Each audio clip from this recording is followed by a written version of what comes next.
We're 5 minutes in, so let's go ahead and start. You guys, in case some of you don't know, we have John Abernathy and Pierre Levy with us, and we're going to go through their story. First, if you guys have a second way of looking, or you can split your screen, we're going to show some of the photos off of my phone today because we're trying to share. And when we haven't got the shared thing figured out yet, so we're literally going to show you photos from the thing we're talking about as we go through it, and the sequence of them. I picked out about 15 of them, maybe 17 or 18 that Pierre has sent me that he shot of the incident with John. And I'll try holding up the screen while these guys are talking when we're talking about each picture, so you can get a sense of what we're talking about.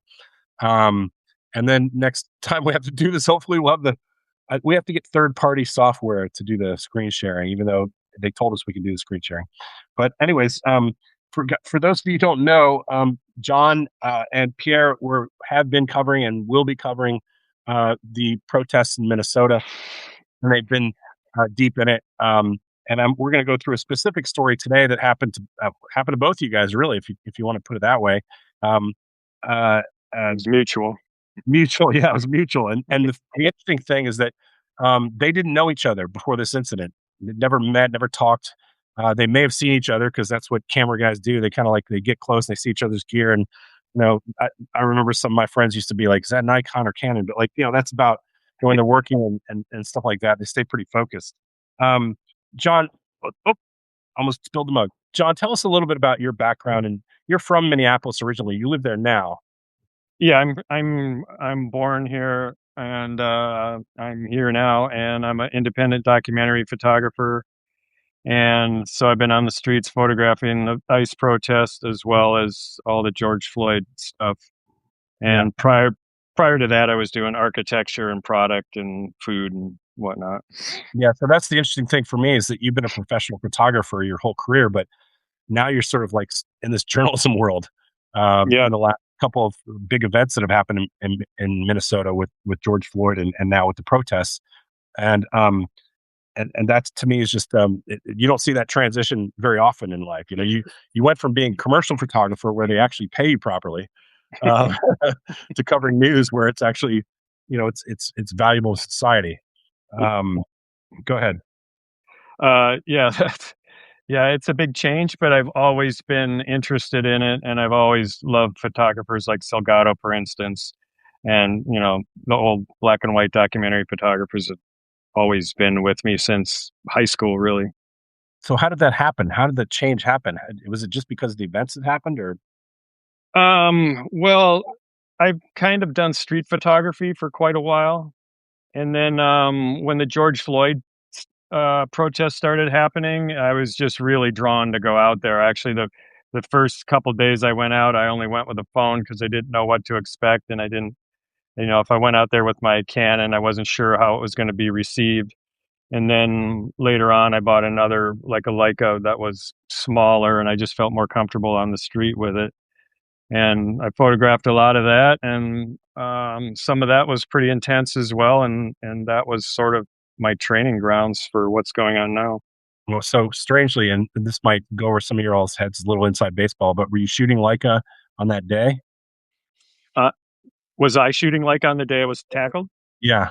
Yeah, that's the camera that's flying through the air, and it's now sort of famous. By the way, Leica makes some pretty expensive stuff, and and throwing your Leica around is if it was Canon, you could replace it a lot easier. But the advantage of Leica is its shutter it doesn't make any noise. It's not. Yeah, it's very quiet. Yeah.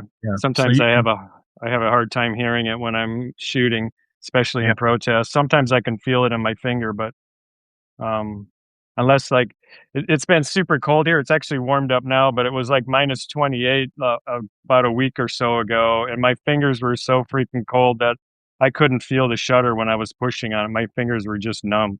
So I try to hear it or listen for the click or feel the shake in the camera when I hit it, but it's like the weather conditions are bad too. And actually I was talking with my wife about it, how it's getting warmer now, and we're both kind of bummed because we feel like the freezing temperature is like it's like works against ice. Yeah, too much ice for ice. Yeah, asses off. Yeah, they're not Um, used to it. tell me a little bit about what it was like on January 15th. What was it? Set the stage for us here. Tell what Was it cold? I mean, obviously it was cold, right? And Yeah, what was the scene like? If you describe that for me, paint a picture. yeah, I'm sure it was cold. I don't remember the exact temperature. I don't think it was.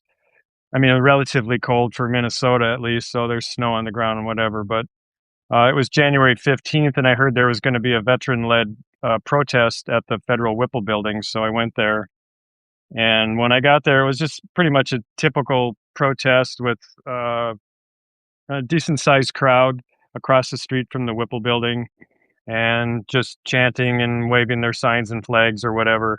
And then occasionally some agents would drive in a vehicle, and they maybe would approach the vehicle and yell at them and voice their opinion about what's going on.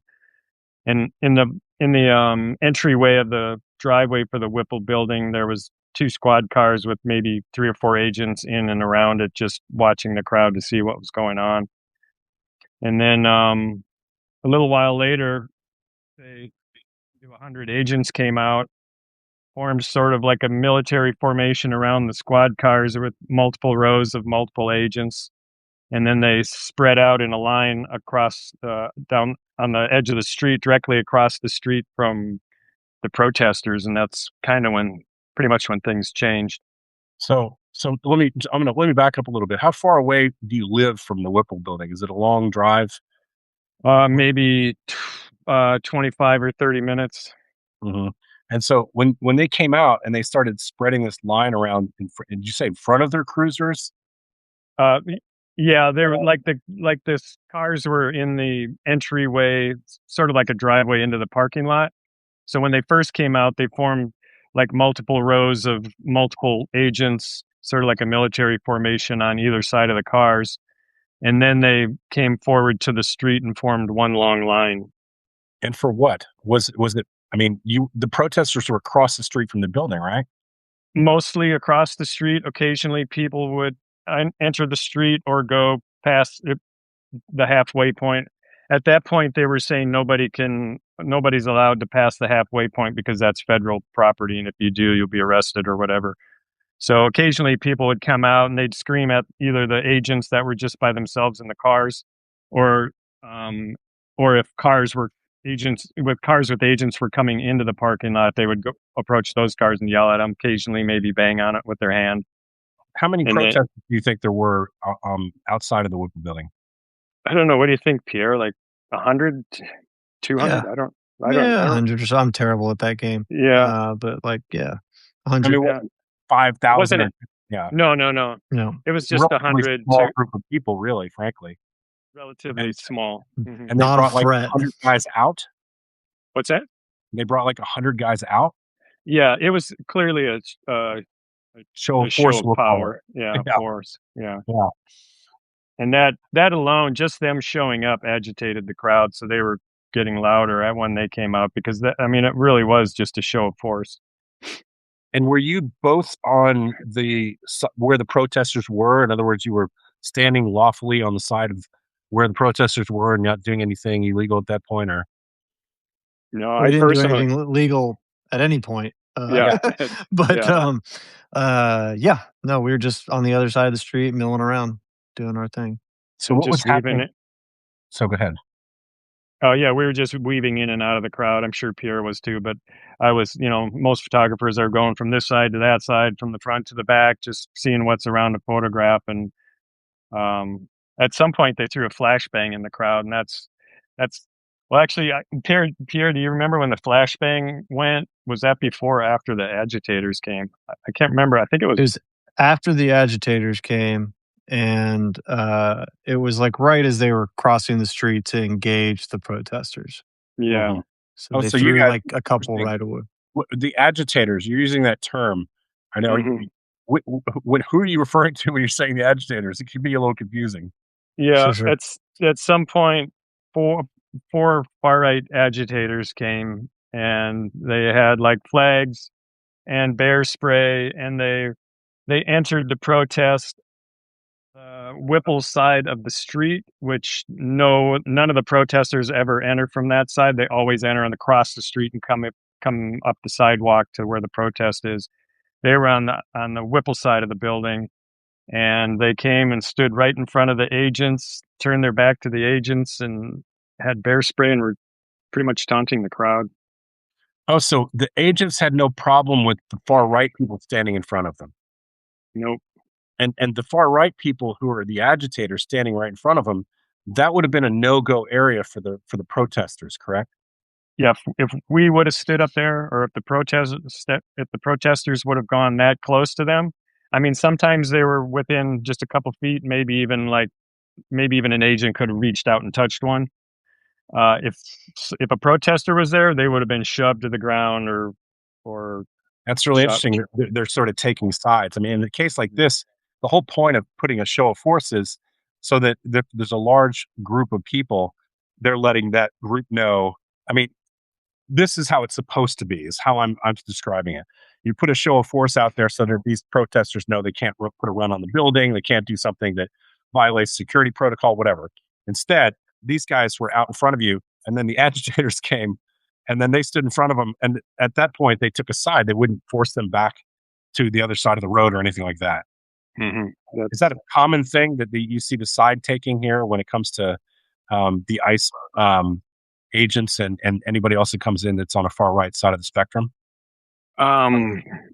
That's the first time I've seen the far right agitators show up while agents are there. How about you, Pierre? No, I've seen the agitators come in before, and yeah, they get preferential treatment, even to the point where they detained one, and instead of a swarm of them tackling them like they did John here, they like very gently enveloped them into their ranks. Like, I'm not kidding. I'm not Like a kidding. detainment kind of thing. Like, Yeah, it was like they pat him on just the sort of back. like allowed him and guided him in very gently and calmly. And then as he was walking away, like his hands were not detained, like were not um Handcuffed. bound or anything. And yeah, I mean it was very cordial. Very yeah. It was an Well, orchestrated huddle. well, and Yeah. the funny part about that is let's just be honest. If you wanted to detain somebody who was protesting because you thought they've done something unlawful, in most cases, you could probably detain them that way. You Mhm. don't have to bring 20 people onto one guy, slam him on the ground, kick him in the face, and spray him with bear spray No. to detain him. You could just say you're under arrest for whatever you want to charge them with, and then Yeah. put your cuffs on them, turn them in, charge them, and then turn them out again. If that's what the court system would prefer.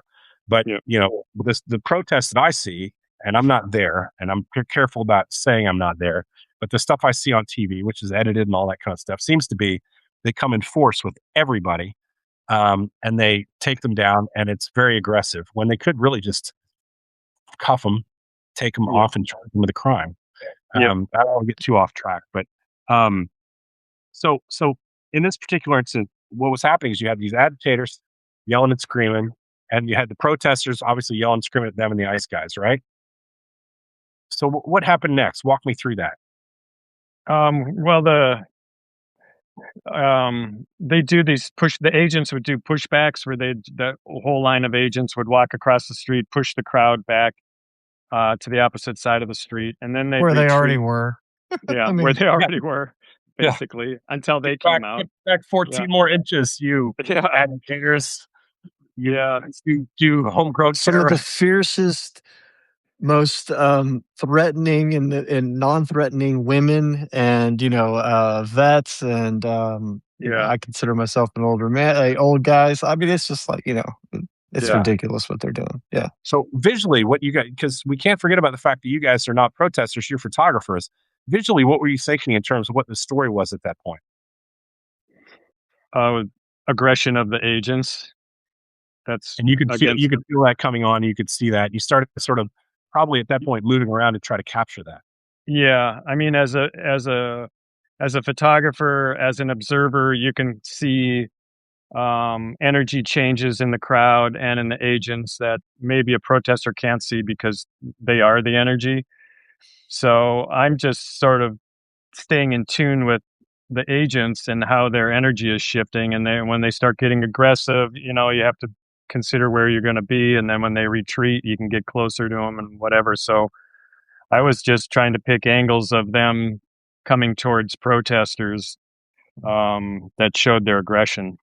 And how are they treating you guys when you're trying to photograph them? I mean, prior to the incident that happened, like, are you able to talk to them and say, "Hey, am I in your space? And is this distance okay?" Or are you just shooting and not talking to them at all, just ignoring them? You don't really engage with them very much. At least I No, don't. I don't either. I pretty much never talk to them at all. And are they I the mean, same way with you? like I will, like, if I need to, like, have a hand up and, camera up and hand up, kind of like Yeah, just doing my job. yeah, Am I okay here? Am I okay here? I try to be respectful. You guys carry credentials with you at all of any type? Mhm. Yeah, so they can I see your I credentials. didn't have any on that day. I see. And do I they wear a do they big thing that says press Yeah, here, helmet. Yeah. yeah. They probably look at that literally and walk up and press your press thing. Um, With a so baton. so what Yeah, let me just ask real quick to Pierre. Pierre, you came all the way from Dallas. I mean, you live in Dallas, right? Mhm. What made you decide, "Hey, I wanna be a part of covering this," and why was it important to you? You're a freelance guy, so I know you're repped by some agencies, but, like, given the state of photography, you probably were you there on your own dime? You just wanted to be there? Yes, a group of colleagues, and I have been following the border patrol around the country, essentially. Chicago, Memphis, New Orleans, um, Minneapolis. And so a couple weeks ago, um, when the focus shifted to Minneapolis for them, we were there. So Um, yeah. and so you guys walk me through the incident itself. Tell me how it came to this sort of boiling point where, John, you best I can recollect by looking at the photos, you kind of manhandled. I did have one person ask me a question today. Does anybody have video of the 2 minutes leading up to that? And I think that was almost I don't want to put words in the person's mouth, but it almost feels suggestive, as if the photos don't tell the whole story and what was Mm. happening leading up to that. So I'd like you guys to address that 2 minutes or so before John was tackled to the ground. yeah. I've had that, I'll call, accusation multiple times of like, well, what was he doing leading up to that? Because they wouldn't just do that to him for no reason. So, but earlier they threw a flashbang into the crowd, and I went over there to go see what was happening and maybe photograph it. And as soon as I got there, I got shot twice in the thigh with pepper bullets, which is extremely painful. I got the hell out of there for no Were they reason. shooting There was no directly at reason. you, or are they just shooting into the crowd randomly? I don't know, to be honest, but I'm pretty sure they picked people out, and I don't know why. But I got shot twice. It hurt like hell. I got out of there, and I was back. That was down towards the end of the group. I went back towards the middle, and I think they were doing a couple more pushbacks.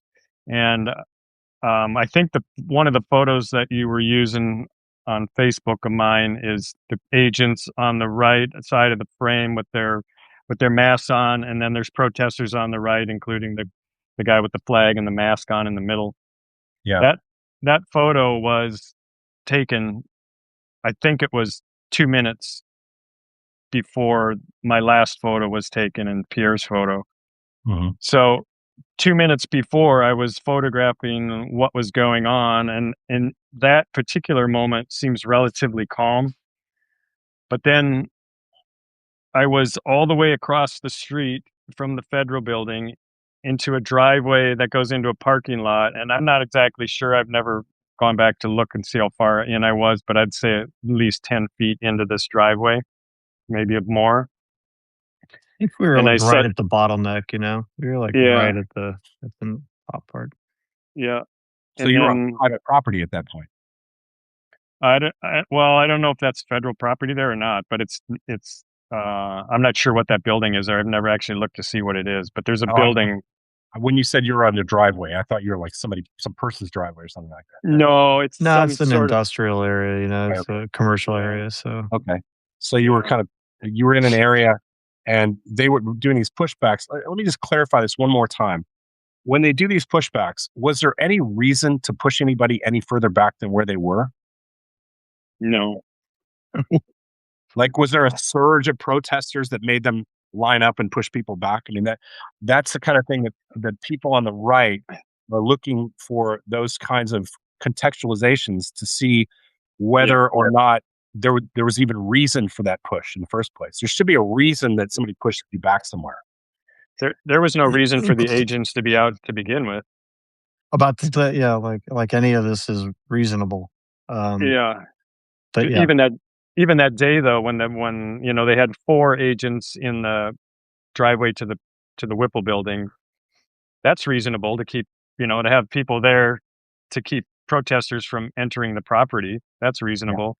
Right. But 100 agents coming out to show force was not reasonable. In my opinion, the protesters were not out of control or violent. You weren't trying to climb the fences or anything. They weren't. And now no. yeah. Now some really good insults being thrown, but I mean, yeah. Well, that's the whole First Amendment thing, right? So yeah, and these guys are supposed to understand that. But I think I did a video last night that kind of explains a lot of that. I mean, you've got a lot of ex-military guys who retired. And by the way, I covered my whole life. All I did is cover conflicts around the world. I got no problem with the U.S. military. I have a lot of friends who are in the military. I've worked with them from every rank you can imagine, from private all the way up to 4-star generals. And the people who do it right in the U.S. military, they're doing very hard, very difficult work in places that most people could never comprehend. And but some of those guys, when they come out, they still some of them go to college and they get a degree and they go on to do something else in their life. Maybe it's national defense or cybersecurity, whatever they do. And then some of them came out and they're infantry guys and they choose not to do that. And they're looking for that contract job. And these are perfect for those people who just want to continue to have weapons in their hands and play infantrymen. You have a lot of those. You've got some ex-law enforcement people who've retired, and the money oftentimes is better if you come in and perceived to be better with the $50,000 delayed bonus that they get.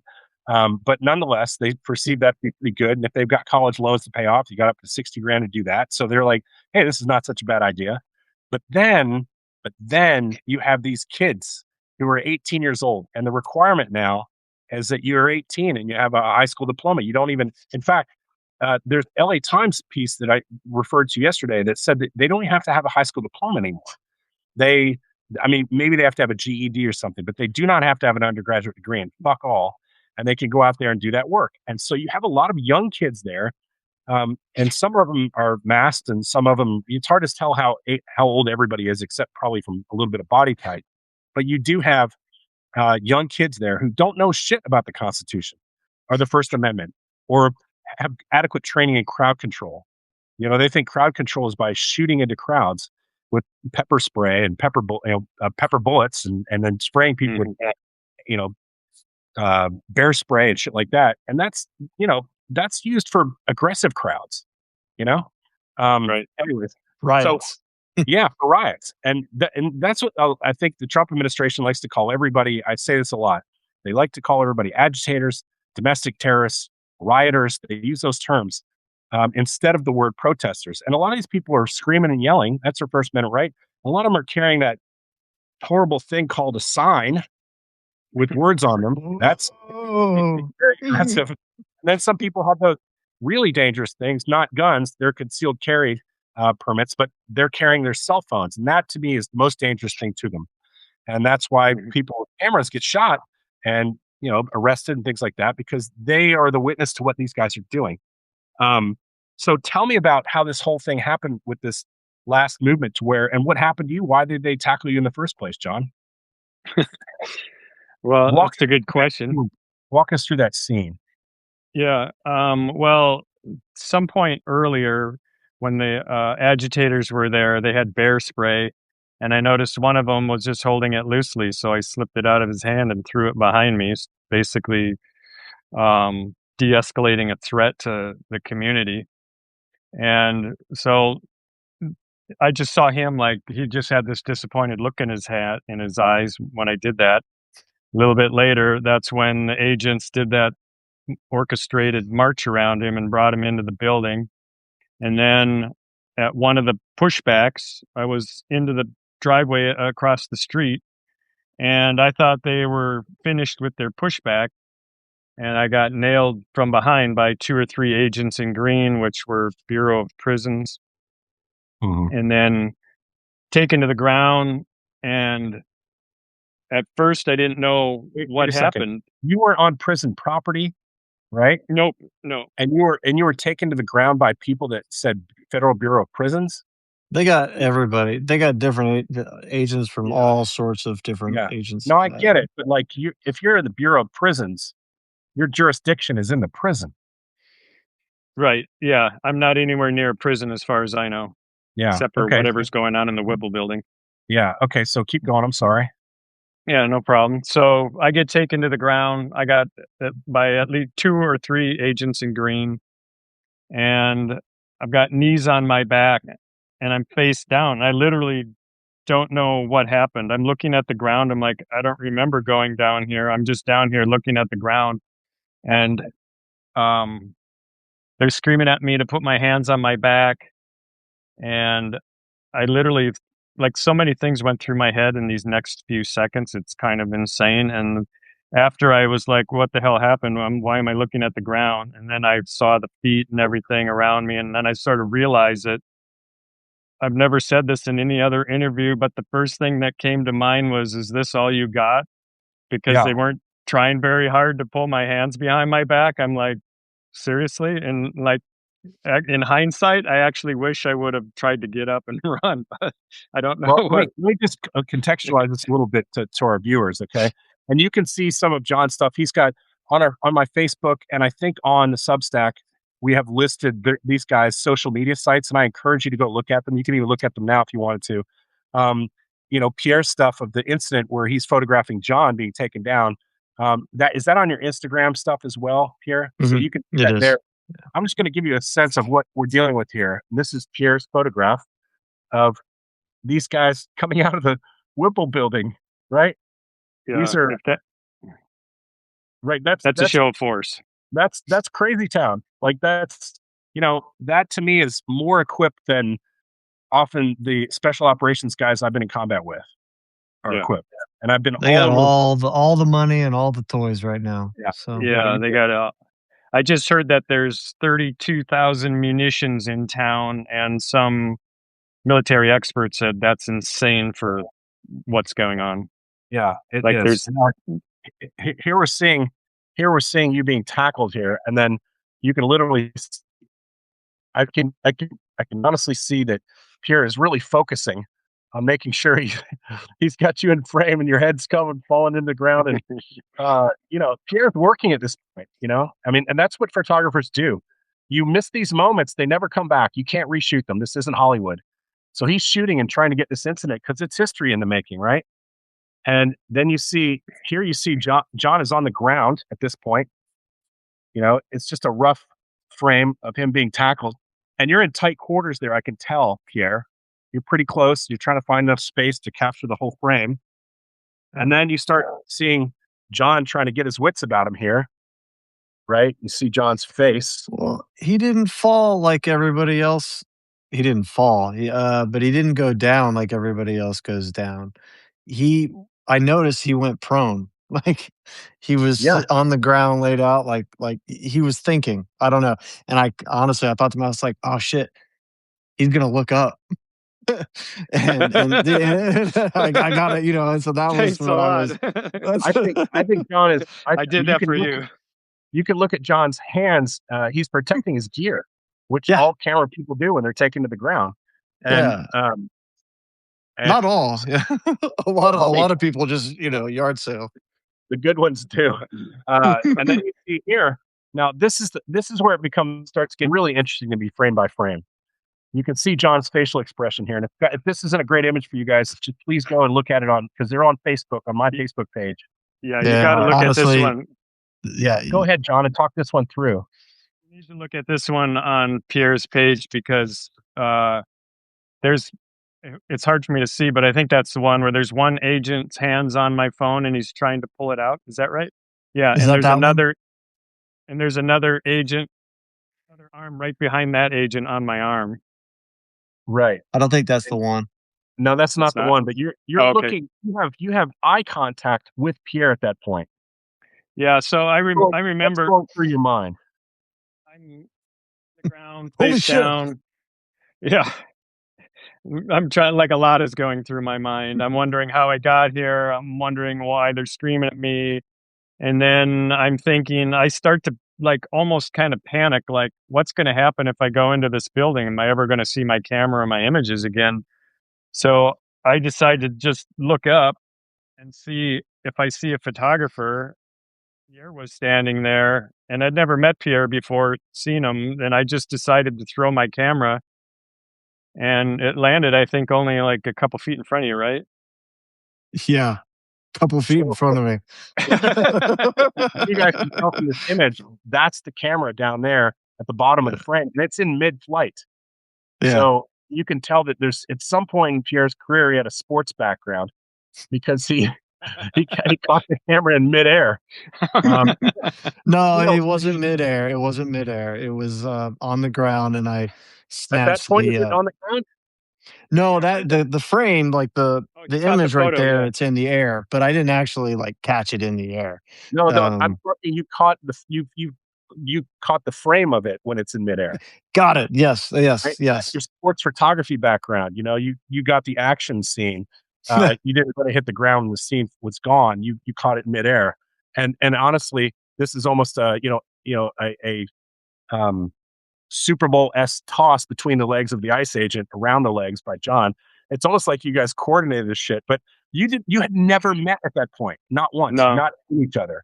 I we And never. didn't we didn't know the other existed. I mean, did you have any voice contact with him when you threw it to him? Did you say, "Hey, can you take this?" or anything like that? Or it's just No. all hey friend, I'm having a moment. Could you hold on to this? No. Do you mind watching this Yeah. while I go inside?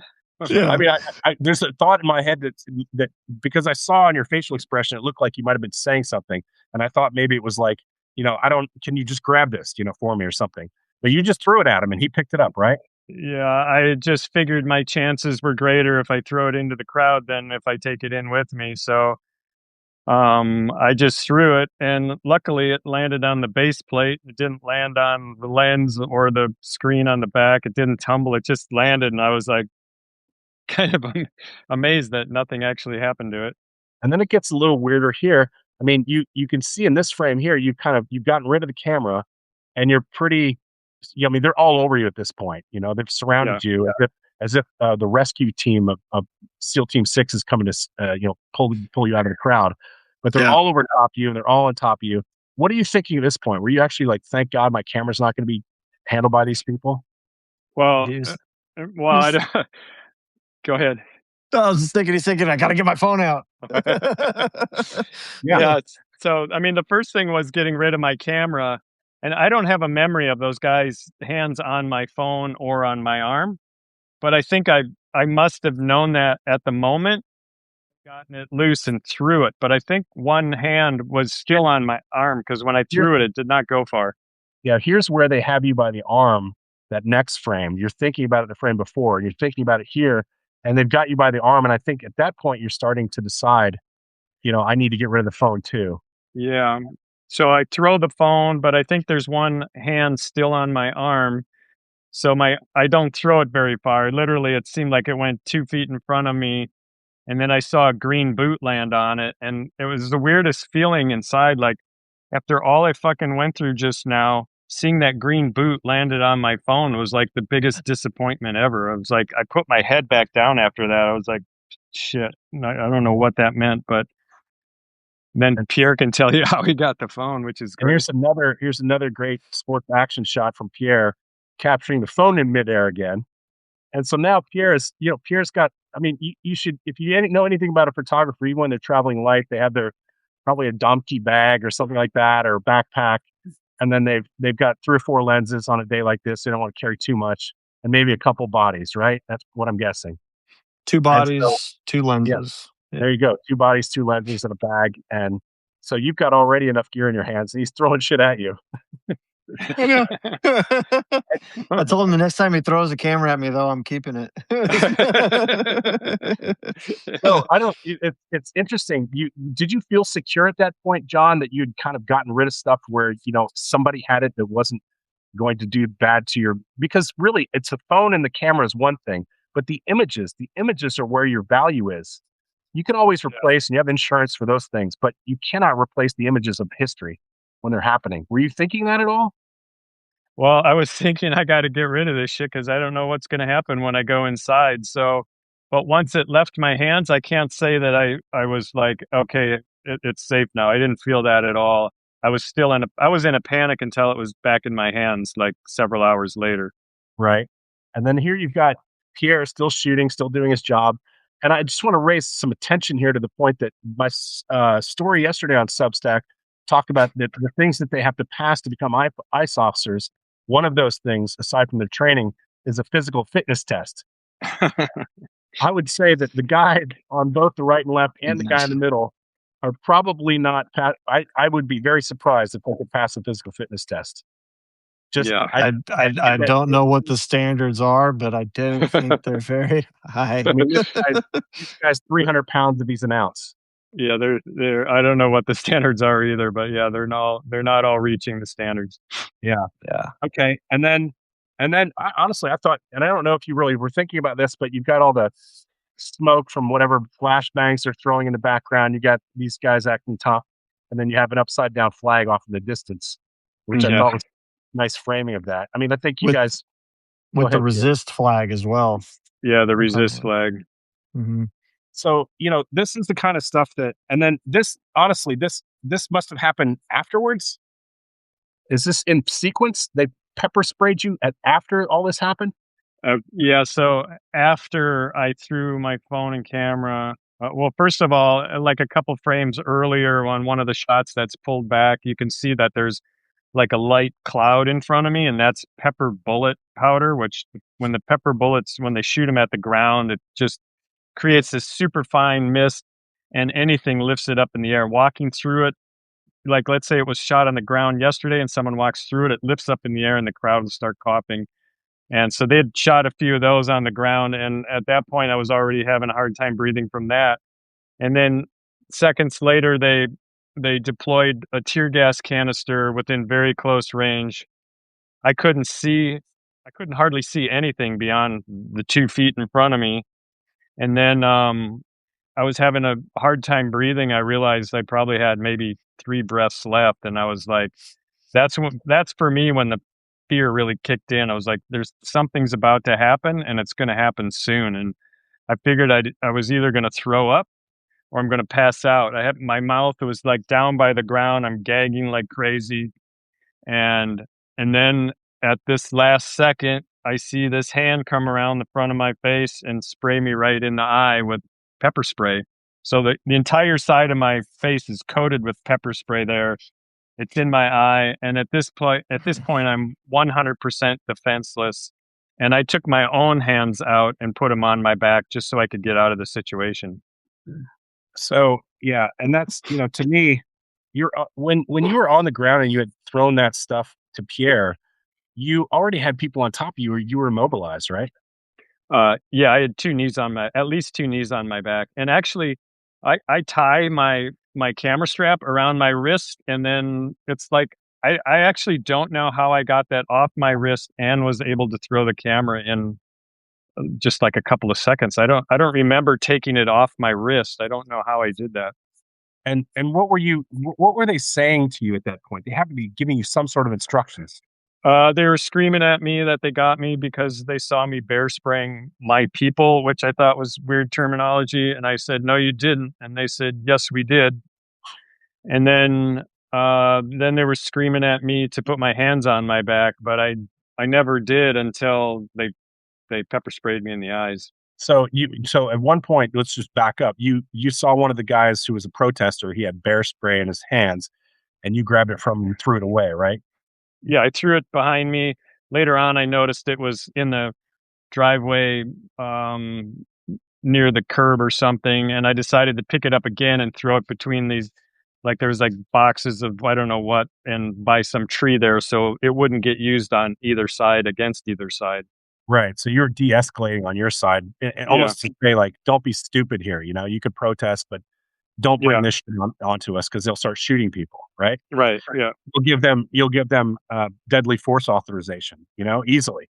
yeah. Right. And so you were like, idiot, you're going to throw this away. And they saw that as you trying to spray people with it. Yeah, I know they didn't think that I sprayed anybody. They just said that as the reason.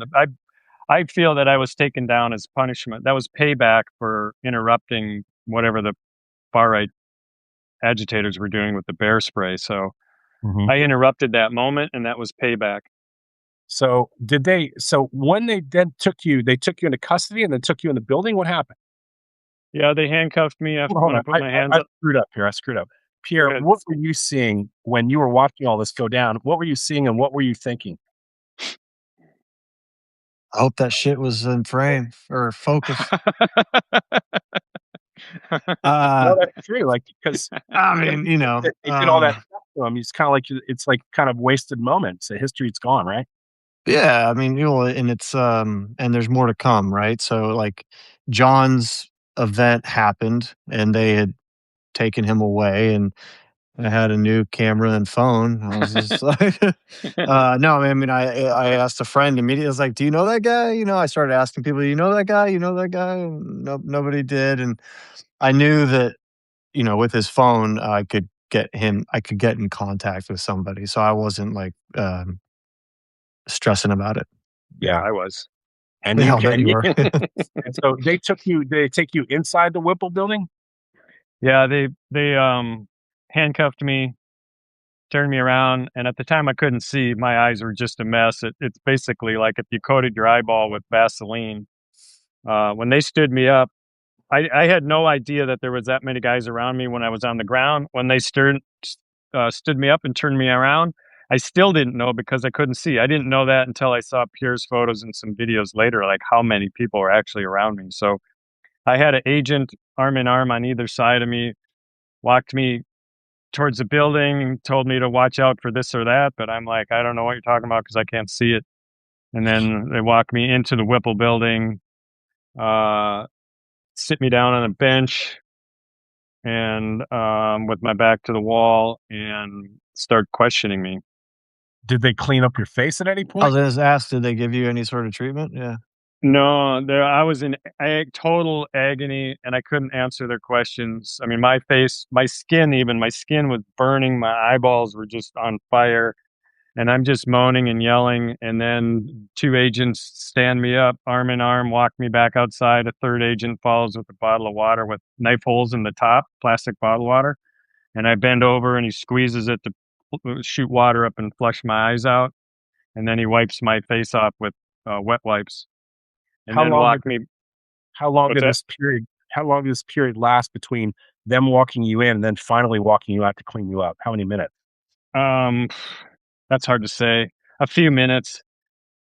I don't know how long it was. 10 minutes? I don't know. But even That's a after long rinsing me time. out and wiping me down, I'm still not fine, but now I can function. Right, So right. they walk me back in arm, third agent trailing behind, sit me back down on the bench, ask me why well, first they asked me if I had any weapons. I didn't. They asked me if what was my purpose of being there today. I said I'm a photographer, not a protester. And I said, why am I in here? And he said, we'll get to that. They never they never read me my rights. They never offered a phone call. They never offered um, talking to a lawyer or anything like that. And they questioned me a little bit. They searched me, but they did like a super poor search. They knew I wasn't a threat. They didn't search my armpits or my crotch or my boots or probably other places as well. They just like Just basically a real casual pat down. yeah, and took my stuff out of my bags. Had a bag on my back with like where I usually have some of my PPE, and then I Did had they a say at camera. that point did they say at that point that you were under arrest? No, they never. I don't think they ever used those words. But I said, "What am I in here for?" And they said, "We'll get to that later." Did they at any point did they say to you, obviously you were being detained, but they didn't say you were under arrest. They didn't read you your rights. Um, and they asked you questions that at any point, nobody said to you, you have a right to remain silent or anything, right? No, they never said that. They never, nothing, anything like that. That's, And uh, yeah. and I was pretty distorted, like at that point. Like I should have, in hindsight, I'm like, why didn't I suggest any of that? But I was out of it. Like, Yeah, sure. just I mean, that's what this stuff does to you, right? Like you're in a yeah, lot of pain. And just we're gonna just in a little aside for those people. There's a lot of people on here that are working up in Minnesota as protesters, and some may be even journalists. I have a former student of mine at Columbia University who's literally working down. I'm not going to say who it is, but he's working down at some of the sites down in Texas personally himself, making his own film. Good for you, buddy. And so the big thing you need to understand is when they spray you in the face with pepper spray, all you're thinking about is the pepper spray. Period. yeah, It's yeah, terrible. And yeah, and it takes a lot of liquid to. I mean, I got sprayed with it one time, and there was no water around, so I rinsed my eyes out with Coca-Cola, which is acidic. But it was better. It was better to put acid in my eyes, citric acid, than it was to have the pepper spray in there. And that's the kind of shit that happens. But you do have a right to remain silent and not say a fucking word to these people.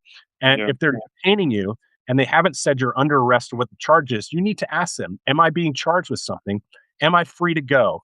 Those are the first words you have to say. Am I free to go? If they say no, then say, what are you charging me with? You know? And yep, at that point, just you have a right to remain silent. I would like to call my attorney. Make all that stuff on the record. Make sure they're having to start wearing these body cams. They ask them if their body cam is on. Is your body cam on, please? Please turn your body cam on. And then keep that as a record when they don't turn it on. And then say to them, um, I I I do not give you permission to go through my bags. It's against my Fourth Amendment rights of a crime that you're going to charge me with. You cannot go through my stuff. Okay. That's what you can tell them. It does not mean they're going to follow it. In the case of John, they're clearly not going to follow any of those instructions or requests. But yeah, it matters if they charge you because any one of the things that he just described, a good attorney can get it thrown out for. And there are cameras in these buildings that your attorney can request through FOIA. Um, and I don't know if there was one in the room where he was at, but there are those cameras. And if for them to take, to go through your gear and not read you your rights is definitely against your civil rights. So it's just something to now.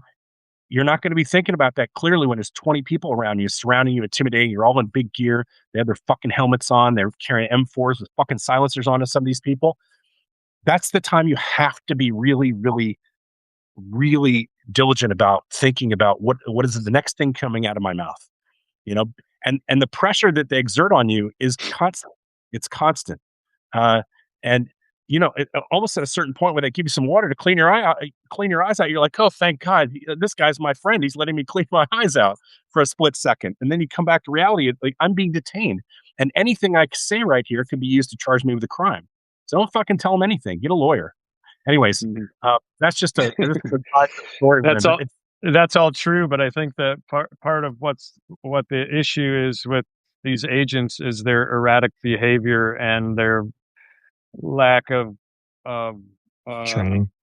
lack of training, lack of ability to They're not. follow the law. By the way, what John's saying is absolutely correct. They wear a sign on them that says police, but they're not police. There's nothing about them that's police. They do not have the authority to do the kinds of arrests that police officers do, and they don't have any investigative skills. Okay. And they really have no authority to be doing this. He's a private American citizen. Their job is not to arrest private citizens. That's the job of the police. So, Yeah, they wear these things and don't give them more credit than they deserve. If they wear a police thing, but they're actually border patrol or ICE or Homeland Security, they're not police officers. And by the way, they have, like John said, they have zero training in how to deal with crowds. They have zero training on how to deal with, civil rights law. They have zero training on criminal law. They went through 40 fucking 7 days of training, and now they're compressing that even more. they So think they're immune basically to whatever laws they break. They are they are relatively immune, at least so far. So they're immune so far because the Justice Department won't charge them. But there are a lot of crimes that do not have a statute of limitations. So, like murdering 2 people in Minneapolis, that will not have a statute of limitations. And if they're charged by the state under state murder charges, these guys can go away, and he can't pardon anybody. Yeah. So, the serious criminal offenses that have longer statutes of limitations. These minor misdemeanors of them mistreating you, but it's all important because at someday there'll be a reckoning for the way they're treating Americans. I believe that, and there'll be lawyers who will be lining up to file charges against these people. There'll be lawyers that will be lining up to file civil cases against these people. They do not have immunity if they know they're breaking the law, and they'll have. It's harder. It's harder to press charges against them, but violations of the law they don't have immunity of. The law is very clear on that. Supreme Court's been very clear on that. Well, So the masking is protecting them as well. So a little bit, which is great. You can get your phone up there and see what their badge numbers are, whatever they're wearing. Some have them, some don't. But don't be scared to ask them to identify themselves while they're on your camera, and make a mention of what they look like and their size, weight, height, things like that. There are records of people who work at these places because there's pay stubs to cover all that stuff, and good lawyers will fish all that shit out. ProPublica found the officers who killed Preddy. That was journalism that found those people. Okay, and they found them through records. So get as much information as you can when you're being harassed by these people. There's a day of reckoning for many of these people coming. Okay, so let me just get back in there. They did all this stuff to you, and when did they decide? Did they charge you with anything at all? Yeah, after they went through my stuff, searched me and whatever, and questioned me a little bit. They didn't question me that much. Then they said, "Well, we have a video of you bear spraying again your people," which I think is strange terminology. First of all, I don't have any people there. I'm a photographer. The crowd is not mine. I don't know anybody there. Mm-hmm. And they said, "We have a video of you bear spraying your people." I said, "No, you don't." And they said, "Yes, we do." And I said, "Show me the video." And they said, "We can't." Yeah, and they can't because it doesn't exist. correct. And so what happened? Did they charge you or not charge you? They said, "Well, we're going to go easy on you." And I'm like, "What is that supposed to mean?" And It means they have no evidence. yeah, he's like, we're not gonna charge you for the bear spraying because they don't have video of it, obviously. And they charged me for impeding or obstructing normal access, which is bullshit because I was never impeding anything. There's video of me, like I was doing a Facebook Live, and you can probably hear me on there. When a car came down the road, I'd say open up so they could get through, and the crowd would open up and the car would go through.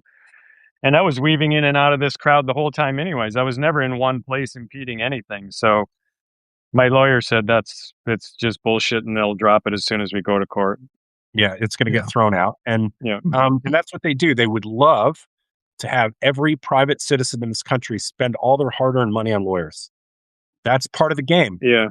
Intimidation is, how much is this going to cost you if we're able to charge you with a federal crime? Mhm. And you have to go to court. So, even in cases like this right here, they could see my Facebook or my Substack and, charge me come in, try to intimidate me at my front door and then say they're going to charge you with a crime. And that's when you have to say, are you charging me or aren't you? Am I under arrest? Am I not? Am I free to go?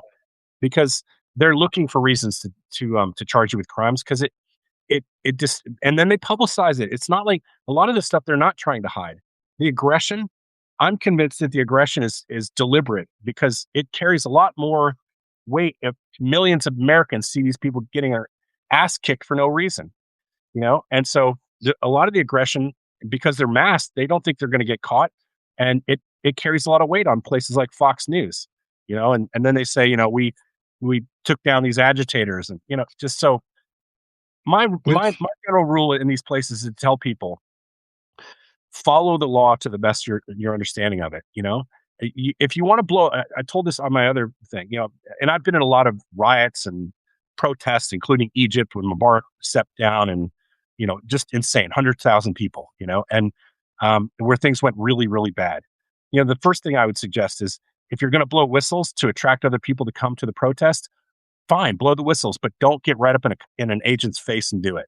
because you're raising the temperature of a person who's going to lose control. And when he loses control, he might kill somebody or you. So back up. If you want to have a bullhorn, back up 20 feet, use your bullhorn. Give yourself a little bit of physical space from these people because although you want them to be uncomfortable, you don't want them to react. And their reactions as untrained people will be just as bad as your reaction as an untrained person. So you've got to be smarter and better than them when you're protesting. I mean, it's just my position on it, as a retired journalist and having been in a lot of these places. What are your all thoughts on this? Go ahead, John. Well, it's the difference between this and George Floyd, I think, is the more erratic behavior of the agents that are, like you say, you can't, if you're going up to them and you're filming them and you're screaming at them and you're in close range, you're accepting that possibility that something might happen to you. And because there's no definition of how they're going to respond to you. It's just erratic, and you don't know like when they're going to turn around or when they're going to, take you to the ground like they did with me, or even worse, what they've done with other people. But if you're protesting or if you're a photographer, you just have to realize how deep are you willing to go and what are the dangers in that area. Yeah. Yeah. I think we're going to try to take some questions here. First of all, we're glad you're safe, and it didn't do too much harm to your physical state. And are you okay? Are you having problems with what happened, or is it just one of those kind of things where it's almost like war zone comedy where you kind of laugh at it at the end? And some people don't understand this. Who are not journal. We don't understand the war zone humor. Where you're laughing at the stuff that happens to you, and you're like, "That's not funny." It's like, yes, it's really funny. Right now, it's both. With post-traumatic stress and things that happen to you that are aggressive like that, right? Yeah. No, I'm dealing with some of that, and like even prior to this, sometimes I'd have anxiety to go take photos. Not all the time, but sometimes I would. And this day, I had no fear, no anxiety, nothing until I thought I didn't know what was going to happen to me, but I figured I had 3 breaths left. So at that point, I had fear. But I forgot. I lost your question now. You're still going back out, right? Oh yeah, no, I'm still going back out. The day after was sort of a day of healing for me, and I did a lot of pacing, and then I realized I was underprepared with PPE. And the following day, Jake Lang was coming to downtown Minneapolis to protest. So I just spent the day after I was tackled healing and then preparing for when Jake Lang was going to show up. But then I went to Jake Lang and photographed that, and Pierre was there as well. We ran into each other. It's like, hey, how did you get your stuff, how you feeling? your stuff back to him? Oh well, after they let me out of the building, 2 guys walked behind me, walked me all the way to the other side of the parking lot, and there was a gate. I walked through the gate, and then those guys turned around. I went straight back to the protest, and there was a guy with a bullhorn. I'm like, "Can you walk up and down and ask if anybody sees my camera?" And nobody answered, and I was even more panicked than before. Yeah. The whole time I was in that building, I was worried about it. Yeah, and then wants to interview me, and I'm in the middle of the interview. I just start shaking like uncontrollably, and I thought I was just cold because I didn't have my hat on. So I went to where I was tackled, and I saw my hat. I put my hat on. It was on the ground, and then I didn't realize this, but immediately after that, my eyes and my face were just in 100% burn mode again. I was so miserable. I was trying to get away from it. I was crawling on my knees, and there was like a medic there flushing my eyes out, wiping my face off, and it wouldn't go away. And I went away from the parking lot and with my head in the corner of this building to try to prevent anything in the air from coming around me. It was still burning, and I was in total misery. And then I realized it was my hat. So I took my hat off. I took my hat off and threw it, and then they flushed me out again, wiped me down again, and then I was like, not okay, but somewhat functional. And then I saw someone I knew, and I called my wife and I said, "Can you track my phone down?" and it was going down Lake Street, which is about 25 minutes away or something. And then I went home, changed my clothes, and had my neighbor drive me to where Pierre was, which was eventually we hooked up downtown at his hotel.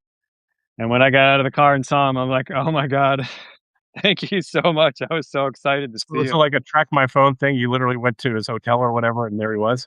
Yep. So I had a friend of mine when we left Whipple. I looked at the phone. There was emergency contact, medical contact thing, and it had his wife's number on there. So we called her and started the process of connecting so that we could get the phone back to him and the camera. Pawn shop, Pierre. Yeah, I know. Like lenses alone are worth some bucks. Oh Well, yeah, no, I know. he shoots Leica himself, so he would have just Oh kept my it if I god, didn't find it. interchangeable lenses. Yeah, I know. Yeah. Yeah. But So let's take a few questions here. I see a lot of them coming across. One of them was essentially, have you guys changed the way you're working based on what happened to you that day at all? Or does it give you pause or make you worried about going into doing what you're doing? Pierre looks for people throwing cameras at him. that's right. Actually, I'd like to make a comment on that photo. Like, there was a lot of confident, very experienced photographers there that day that took photos of me, and Pierre sent me that photo of me throwing the camera, and I was like, this photo is literally epic, and I'm sure that none of this attention would be on this moment or this movement in Minneapolis without his photo. I mean, it's spectacular. The other ones would not have drawn that attention. Yeah. Thank you. I Thanks, think, John. from our perspective, with the reason I wanted to talk to you today, even though it was like more than a week ago, couple of since the 15th, it's been like 2 weeks now since this happened is, I'm seeing the news feeds and being a person who spent a lot of my life, both in print before I was a broadcaster and then broadcast journalism, you understand the news cycle just comes and goes. And with the Trump administration, there are 10 stories a day that are epic, you know, Mhm. you compare that with President Obama, and they talked for 5 days on Fox News about how he wore a brown suit in the White House. And Yeah. so you don't, with a normal presidency, you don't have 10 stories a week that are crazy. You have like maybe one that's controversial and a couple others that are mildly controversial. And the White House press corps, you're like, oh, these guys. But every day there's 5 or 6 huge stories that are happening because this guy it's me talking and not you as independent journalists that are off the rails, insane. And so the coverage comes and goes, but Minneapolis is one of those places that we're hoping to try to keep the focus on. And, this was one way of doing that and showing not only what protesters doing, but journalists. I have journalist friends that are covering it. And some of them are scared to walk through the protester crowds because, like I have friends that work for CBS and they know Barry Weiss is fucking over there, fucking up CBS, trying to fuck up my old show at 60 Minutes. By the way, one of her new hires is in the Epstein files. In case you guys didn't hear that, and Awesome. and I heard that they were trying to rescind the offer against him, and I don't know what the current news today is, but she was fighting to keep him because and the word on the street from the CBS people is that because she's not into wokeism and cancel culture. Mm. So you have a guy who's in the Epstein files who's friendly with Epstein in the emails, friendly with him, and Barry Weiss apparently doesn't think that's a reason to get rid of him. But so you have these kinds of stories happening, and the CBS guys are walking around with their camera crews, and they're getting verbally assaulted for just being CBS camera crews, and Mhm. so it's dangerous sometimes for people don't understand that journalists take real risks on both sides of the story, and and and because they're independent of anybody, and they're dealing with protesters, some of which might be angry with them because they don't think they're doing enough or they're not covering it the right way. Even those people can be, but I imagine in this case, it seems more like you're on team protester because those are the people who will let you be around them and photograph them. And the other people, you're just trying to not get shot by. Uh, yeah. I, it's um yeah, you're not welcome as press from the side of the administration and the agents right now. So I mean, some of them are more friendly. Some of them recognize you. I've having covered these guys through multiple states, there are some familiar faces, and uh, they know who we are. Right. And like I don't know, you just try to remain respectful, but do your job and document what they're doing. So we had a couple questions on here. People were wondering how you go about selling your photograph as freelance photographers. So I'll let you guys handle that. I'll let you Gotcha. take that. You go ahead. Well, and plus, Pierre, you talked this morning about this particular set of photographs and what you guys are trying to do with those, and you can talk about that too, because I think it might help what you guys are doing. Cool. No, so this particular set of photographs, what I would like to do is get John to make some prints out of them and do a limited run of a sort, and with both our signatures, and sell them to raise funds to support the community, Yeah. Minneapolis, and St. Paul communities that are being And terrorized what by these guys. aspect of the community would you guys support? There's a number of 501c3s that are working to help the various immigrant communities, Latino and Somali, especially, kind of come to mind, that are out there that I've made some contact with, and I'll be able to direct funds to from the sale of the prints. That's Um, great. let's see. Angry old twat. Okay. She wants to know, she or he, I don't know. How often do you guys been tear gassed or pepper sprayed here in the US? Is this attack on press normal for heated events? Several Uh, times. yeah, Go yeah, a ahead. couple times, but nothing like this event for me was over the top. Like getting pepper What? sprayed alone, getting pepper sprayed alone is like intense, but getting shot, getting taken to the ground by a football team, getting I mean, the tear gas in close range. It was, I don't know where that canister went off, but it was close. There's another photographer told me, he's like, he was like in between the legs of the agents taking my photo, and he's like, at some point I couldn't see anymore, so I backed out, and I'm like breathing that, and I literally can't breathe. I mean, it was intense, and then the pepper spray on top of that. I mean, it was like one thing after another. I'm like, I'm 100% like defenseless. We have another one. Let's see. This is a good question from Deb. Has covering these protests changed how you think about being objective or how you approach telling the story? Objectivity is one of those big questions in journalism, and I always tell people, I don't know if my job is to be objective. My job is to be fair. That's how I look at objectivity. Trying to be fair. What do you guys think about this? Objectivity is. I'm sorry. Yeah. Has it changed how you feel I'm about? there to record what's going on, right? And if, a protester does something inappropriate and it happens to get on camera and documented, and that instigates the agent's response for some reason, you know what I mean? Like um, I mean, no, you're just there to record and document, Hmm. I think. Like you're Yeah, not picking a side. But I yeah, mean, At a right, certain John? point, I mean, at a yeah. certain point when you cover something, you first of all, see, when I go into a story, when I've ever been storytelling, I always look at it like I kind of have a perceived notion of what I think the story might be, but I want to have an open mind that if it changes, I can pivot. Um, you know, if I'm going to Minneapolis right now, my perception from watching the news as an objective viewer is that these people are not being nice to normal people. And when you hear, people say things like, oh, they're, domestic terrorists, but you see 70, 80-year-old people walking around with signs, or you see, you know, college kids walking around with signs and everybody saying they're paid, George Soros paid, actors. That's just not normal. And so when people say things like that, of course, my objective truth is that that's bullshit. So I don't have to give the other side unless you present me with evidence that shows me receipts that they're being paid, that's objective. I'll give you the opportunity. But from an objective standpoint, I try to be fair. And as photographers, you guys are capturing everything around you, right? I mean, it's what you do. And Yeah.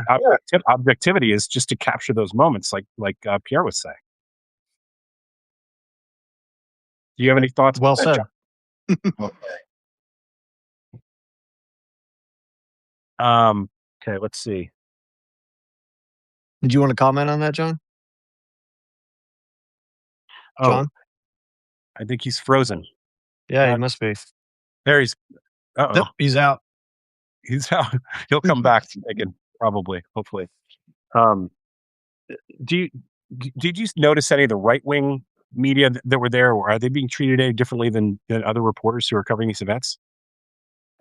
Um, I would say that they are not particularly welcome, and they keep their distance once their presence is known to the crowd. Mm-hmm. Obviously, Holly's got to reinvite Jonathan to get him back on here. Sure. There he is. I don't know. His phone might have died on us. See if he makes it back. What's this next one? Black and white to capture the greatest. Oh, somebody's just wanting to know why you guys are still shooting black and white. What the purpose of it is and why you still like doing it. You're old school for a reason, because you and I grew up in a newspaper time when everything in the newspaper for USA Today was black and white. Seriously, I think it's an aesthetic, and it's one that I like. It's a personal thing. I mean, the images of John were shot in color. I mean, the camera I use is shooting color, so I have to do the black and white thing post. But I think it's just it's an aesthetic, and I think it's a choice on John's part, and just part of the way he likes to present his work. And I don't know. I, for one, really enjoy black and white photography and would probably only present that, but that's not the journalism side of things. That's the more artsy side of things, art photography type. Nowadays, most places that are going to run your stuff are probably going to run it in color. Yeah. If you've ever been in an art studio and you see something in black and white, and you look at it, it just has a different feel to it, man. Mm-hmm. Somehow suspends the moment in time in a different way. There's a different attention and a different, I think, it depends on what the photographer wants to show you. What are they trying to tell you? And I think black and white has a way to maybe, I was going to say draw more emotion, but then I'm thinking about images that I've seen in color lately and from friends' work covering the same stuff, and color is very powerful. So, I mean, I don't think there's a right or wrong. Yeah. I think we've tried to get John back a couple times and we've lost him. It's one of those things where his camera, his phone or whatever he's using might have run out of battery or something. I don't know. Oh no. Okay. But I'm going to have a couple more questions. Are you anymore? I did not catch what you said. Do you ever worry about the stuff you shoot being censored? Like, you mean just not? Can you elaborate on? I mean, you mean just being like not shown or not, or edited or changed or something, or the things that I guess the question's coming from a viewer. It's probably that they're asking if it gets out there that people don't want to show it because it's showing something that they don't want, the government doesn't want you to see. Good. Put me on that list. Yeah. I mean, I don't know. I mean, I think that would mean that it's good work, right? So like put me on the banned book list. Does Minneapolis feel different than other protests you've covered? The intensity of the agents is different. I mean, they are very hostile. There's no quarter. They for the most part just come at you really strong, and they're very unprofessional, to be honest. They scream, they cuss, they threaten. They wield their bear sprays and maces and paintball guns undiscriminately, and I think it's a powder keg. I mean, I know everybody's worried about it. Oh, he's back. All right. Yeah. We were trying, John. We didn't leave you out. We sent you 4 invites, and they kept going Yeah, that on. it kept spinning. So yeah, all right. Um. Oh, yeah. So somebody's asking a real sort of basic question. What are your requirements for press credentials? Everybody wants to know how to get their hands on a press credential because everybody now is a citizen journalist, right? No kidding. National Press Photographers Association, NPPA. Mhm. And also, guys, if you're covering something in your local town, a lot of communities like police departments and so forth. I know New York has a big program that you have to go through to get press credentials, and it allows you access to things that if you don't have those credentials, they'll just push you away and say you're not registered media. They shouldn't be able to do that, by the way, because being a part of the First Amendment, you having First Amendment rights means you can record equally as if a press person is there. It's the same First Amendment. And you Yeah. should be able to record anything without them saying, "Well, you shouldn't be here. You're not media." The If you're total, be in a place, you're allowed to be in a place. I mean, yeah, I think the total impact of the independent media people is pretty huge. Like, there's tons of people that have relatively small followers, but all those people added together is a lot. Is a huge impact. So, like, people that don't trust mainstream media can latch on to some independent media guy or one of us or whatever, and if they like what that guy's saying, they can follow them and get their news that way. But um, yeah, you should be able to do it without a press pass, which I usually do. Um, and I don't know if it would have helped me that day or not. To be honest, I'm not yeah. sure. But I mean, I think like some communities where some of these viewers live, if you're actually trying to record or you're wanting to be, and you're an independent journalist, whatever that term means nowadays, it's Hmm. changing all the time. At this point, you could consider me an independent journalist, even though I had 30 years of covering conflicts around the world for the likes of 60 Minutes and Nat Geo, and as a print journalist for Reuters, and you name it. But now I'm not, and so when I come up to something, I don't carry a New York Times credential or a CBS credential or 60 Minutes credential anymore.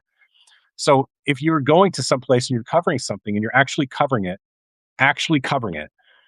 find out what the community you're going to's requirements are for you to be able to be there and get harassed less is basically what you're trying to get. You're trying to be harassed less and be able to just flash your credential and have them fucking leave you alone so you can work. And Yeah, some of ICE the, doesn't care, I'm sure. they don't, Yeah. but it does matter in the sense that, um, yeah, you're right. ICE doesn't care. But like, let's say your local media are coming in and working around you. They're not doing that around ICE. They're not showing up. But it depends on which community you're at and where and who and where you're covering. And if you have an opportunity to get something like that, and you're legitimately covering something, take the opportunity to do it so you don't get bugged while you're there as much. But Mhm. I'll give you another example. Like I won this award from the Overseas Press Club of America, and it was called the Kaplan Award, and it was for um, covering war, international war stories. And uh, Kaplan was this guy who was a producer for ABC News, and he was killed in Bosnia Herzegovina during the Bosnian War, which I covered, by the way. But he was killed there. And when we used to run around in Bosnia at the time, the journalists used to put it didn't matter. They would write press or TV was even easier. Even if they were print guys, they would put TV and duct tape on their windows so that snipers at Sniper Alley wouldn't shoot them and kill them. And he was shot and killed right between the letters T and V in his car, right in the forehead. So, Mhm. some places it just doesn't matter what credential you have. And some Yeah. places like it even less. Like they're more likely to inflict some damage on you if you're pressed and showing what they don't want you to show. Exactly. When we were covering war, I have a myriad of flak vests, and some concealable, and some with plates, and some whatever. I still have a bunch of those. And I remember when I first started working for CBS, they're like, we're going to give you your vest. I'm like, okay. So they brought a vest out, and it was this big blue had press on it. And when you're in Iraq and Afghanistan, that does not help you at all. That means that when you're out in the desert, somebody can see your big blue vest. So it's like, I don't want a blue vest. I don't want to look militant, but don't want to be seen either. So it Mhm. depends on what your protective gear, your PPE you guys were talking about earlier. It depends on what gear you should wear given the circumstance you're in. And if you're in a war zone, maybe a big blue vest with word press on doesn't help you, but maybe in a place like America in the United States, it might help you. And it depends on the circumstance. And if people are thuggish like ICE are, it doesn't matter at all. It doesn't matter at all. So we're going to take maybe 2 more questions, and we're going to let these guys go. They've given us a lot of their time tonight. What do you say to those who downplay the violence of what's happening in places like Minnesota? John, go ahead. They're not watching they're not watching all the news. I mean, there's and they're not here, and their 5-year-old wasn't ripped from their arms, or their dad wasn't snatched on the way home from work, or they weren't at Alex Preddy's scene moments after he died. It was total chaos. Like, people were bent over on the ground all around me that couldn't breathe because of tear gas, or a guy literally standing right next to me was shot in the sternum with a pepper bullet, and he was bent over and couldn't move. And it's here. It's not everywhere. Like, I can drive across the city and not see something, but it's definitely here. Well, as photographers, what most people don't understand is you can't be 2 blocks away and doing your job. It's not like a print guy writing a story for AP who can sit in his office. And I'm not suggesting that's what they do, because I used to do stuff for AP and for Reuters. But you don't have to be right there. You could be on a phone talking to people about things. You can be interviewing witnesses on the phone, or 2 blocks from the action. But if you're a photographer, the only way you do your job is being right there in that moment. And the closer you are to things, the better photographs you make, and the more impactful photographs you make. So the guys that are doing this, like Pierre and Jonathan, are the closest you will ever see to people who have to get close to the action, including also videographers who have to be there too. So, which is why we're celebrating their work tonight and the kind of stuff they do. And I would say, just in a final point before we leave, all their stuff, you can go on my Facebook page, my personal Facebook page, or from the Writer's Cabin, both on Substack, I believe, but definitely on my Substack on Facebook. And you can find their social media. I encourage you guys to follow them, because they're continuing to cover this stuff. Pierre's in Texas right now, but I know he's going back. I talked to him this morning. I think you're going back soon, right? tomorrow. And Jonathan lives there. He's not going anywhere until these guys leave his city. So follow them on their Instagrams and on their on their Facebook pages and all the other stuff that they're available on, so that you can support their work and give them feedback on the great stuff that they're doing. And on us, you guys are the live tonight, or all the paid subscribers. This stuff will go out to, again, tomorrow sometime. I like you guys have the access here, so you can jump in and ask questions and hear it firsthand. That's what you're paying for in a subscription, and you'll get more benefits from following us as well. But also, to you guys who are out there, please encourage those people who are unpaid subscribers to join, so that we could continue to do this work. I can promise you, like, I was shoveling the driveway an hour before this. So we have guests at our cabins this weekend. We can get them in here. The people who do this, when I worked for 60 Minutes, we had $200,000 story budgets. When I worked on National Geographic, we had $1.2 to $1.4 million per episode to make 45 minutes of television. These guys are not that, and neither am I. That'd be so cool. I wouldn't know what to do with all that. Guys, my budget alone for I'd buy a tank. Oh yeah, my budget alone for armored vehicles in Erbil to go to Mosul was 3 vehicles a day at $2,000 per vehicle per day for 3 months straight. Right? Yeah. What could you guys do with that kind of money? Right? That doesn't include the suites that I had to rent to store 109 boxes of gear that we weren't taking to the front lines, because Nat Geo made us take that gear in case we needed something. Yeah, ridiculous. And the $75,000 to $100,000 Nexus baggage fees per crew to get the stuff in and out of Iraq. So these guys don't have that kind of support. They rely on subscriptions and views and all the things that make their photographs get out there to the world. So please support them, follow them, and when they have these photos for sale and you guys see them come up, hopefully they'll let me know, and I'll let my viewers know, so that you can either bid on them or buy them or whatever. You guys should do T-shirts with that picture of him chucking his camera, and you should do T-shirts, and we'll sell them on our page and get all the proceeds to whoever you guys want to. That'd be cool. I'd be down for that. Yeah. So I just love to wear that picture of you around here, like chucking the phone. What's the democracy dies in darkness kind of thing. That was Bezos' thing, I guess. Apparently, working on it. He's working at it. Yeah, but I proudly showed that photo a couple of times, like checking out at the grocery stores. Yeah, They're yeah, like, oh, They're like, "Hey, what have you been up to?" And I like pull out my phone, and they're like, "Whoa." exactly. Well, I mean, I'm waiting to see the photo of Pierre taking your photo, taken by a photographer who's standing Yeah. off the mat. I would love to see that. That'd be cool. Maybe I should have taken that shot from between the legs before I threw What my were you doing, dude? Why'd you throw the camera? I mean, You guys know Jao Silva's story, right? So what Jao Silva what was a war yeah. photographer. He still is a war photographer, and he was in Afghanistan, and he stepped on a landmine, oh, and Oh it yeah, that actually I thought of that when I took this photo. I mean, not while I took my last photo. I took my last photo when I was on the ground underneath all these guys. And later on, I thought of him where he was stepped on a landmine and he kept taking photos when they were dragging him away until he passed out. yeah, oh he wow. they put him on the stretcher with his legs gone, Yeah. and he somehow with the adrenaline push had his camera and sat up and started taking pictures of himself Oof. Yeah. in the moment and was taking pictures of things around him as he was on the stretcher being medevaced out.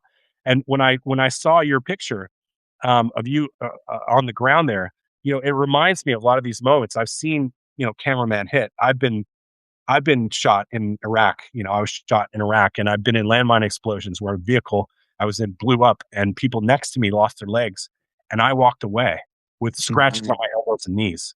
Like Mm. it's one of those kind of situations when you're in a place like that, and especially in protests, you guys.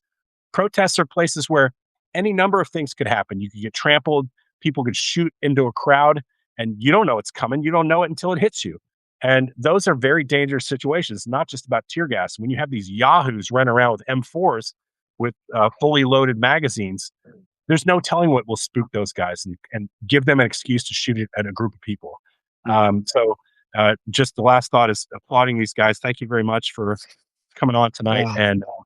And Thanks for your more time, people, Jeff. yeah, and more people will see your stuff and follow these guys in Minneapolis so we keep this story in Minneapolis going. It's really important to democracy. So, Mm. thanks everybody, and we're signing Cool. out now, guys. Thank We'll you. talk to you guys. All I'll right, see you tomorrow, John. All right. you See got it. you. Later.